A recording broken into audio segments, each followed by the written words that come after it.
Welcome to MLA Citation Style, what all students need to know. This presentation will give you an overview of MLA Citation Style. During this presentation, we will provide examples for how to properly cite the following resources: print books, print journal articles, electronic journal articles, websites, and social media. These are the most common sources students encounter. For the most complete information on how to properly cite all sources, see the MLA Handbook, 8th edition. In order to cite a print book, you will need to include the following information: author, title of work, name of the publisher, and year of publication. Capitalize the first word, the last word, and all principal words of a title, including those that follow hyphens in compound terms. Do not capitalize articles, prepositions, coordinating conjunctions, and the to in infinitives, as in how to play chess. Also note that there is a period at the end of the citation. Print journals require the author's name followed by the title of the article in quotation marks, then the journal title, which should be italicized. Next, provide the volume number, issue number, and time of publication as it appears in the journal, followed by the page numbers. Capitalization for article and journal titles is in the same style as noted previously for books. When an article has two authors, the first author appears last name first, while the second is first name first. They're separated by a comma and the and symbol. Electronic journal articles follow the same format as print, along with the addition of either a DOI or persistent URL. The DOI, which is an acronym for Digital Object Identifier, is a unique identifying number assigned to electronic content. This outline also shows the format for sources with 3 or more authors. The name of the author listed first in standard reversed format, followed by a comma, with the abbreviation et al. In place of the other names. In this example, we see a citation for an electronic journal article with a DOI included. Note that the DOI comes after the page numbers.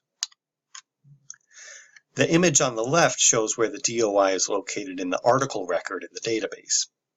The image on the right shows that the DOI can also be found in the first page of the PDF of the article. The DOI may be in one or both of these places. If there is no DOI provided, you may substitute a URL, also known as the web address. It's preferable to use a persistent URL or permalink if your source offers it. The URL is inserted after the period following the page range in the citation. In order to find the persistent URL, you will need to go into the full record of the article. The full record is where you will find the abstract, and click on the permalink option of the right-hand side. This will place a box above the title with a persistent URL in it. You can then copy and paste the link into your reference list. The permalink will always bring you back to this journal article. Do not copy and paste the URL from your browser. That URL is dynamically generated and will not take you back to the same article. As shown in this example, other databases provide a permalink at the bottom of the full record for the article.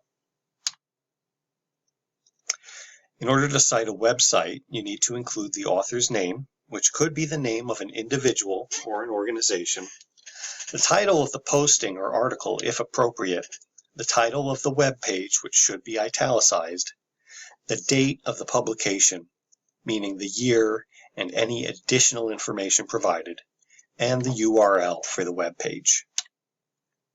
Here is an example of a complete citation for a website. Note that the complete date is included.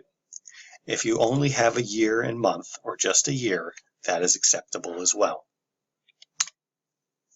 The final format to discuss is social media, starting with Twitter. Since this resource is relatively new, the specifics for how to properly cite a tweet are still evolving. Posts on Twitter follow MLA rules on pseudonyms. The author's Twitter handle is treated like a pen name and listed first. If the real name is known, it appears after in parentheses, followed by the text of the entire tweet. Twitter, in italics, the date of the tweet, the time of the tweet, and the URL. Here is an example of a tweet with all of the required information. Here, the identity behind the Twitter handle is known. Facebook posts are often untitled, and in these cases you may include a generic description of the post in the place of a title. The remainder of the citation parallels the format for websites in general and Twitter. If the post has been given a title by its author, put it in quotation marks, as if it were a journal article. Now that you've learned the basic forms, here's a quick test. Here's an example of a citation of a print journal article. Can you find the 3 mistakes in this citation?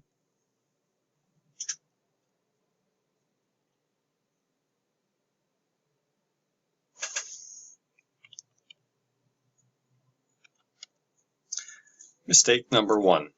The second author's name should not be in all caps. Mistake number 2. The title of the article should not be in all caps. Mistake number 3. There's no period at the end of the entry. Here's an example of a citation for an electronic journal article with a DOI. Can you find the 3 mistakes?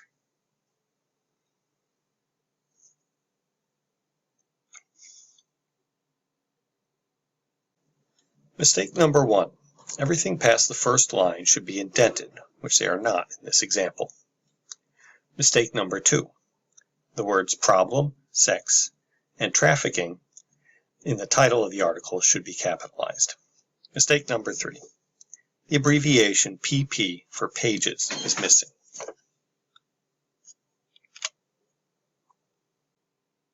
One last citation, this time the citation for a YouTube video, which gets cited like any other website. There's only one mistake here. Can you find it?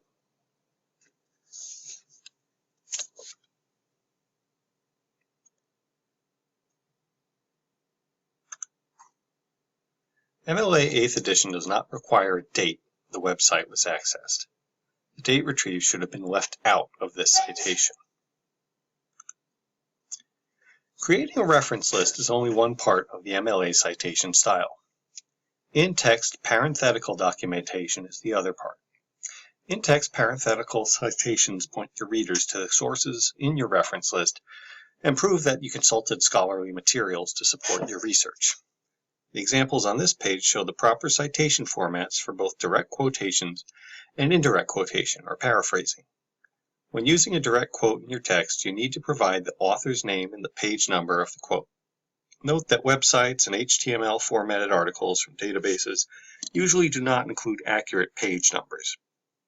When the document that you're quoting includes numbered paragraphs, give the relevant number or numbers preceded by the abbreviation PAR or PARS. When a work does not have any kind of page or paragraph numbering, no number need be included. When paraphrasing, the relevant citation should be placed as close as possible after the borrowed material at the natural pause of a sentence. Note that the page number still needs to be included. Here are some additional free resources that we've found helpful in augmenting the information in the MLA Handbook. Thank you for your time. Hopefully, this has simplified the MLA style a little bit. Please feel free to contact the library if you have any questions.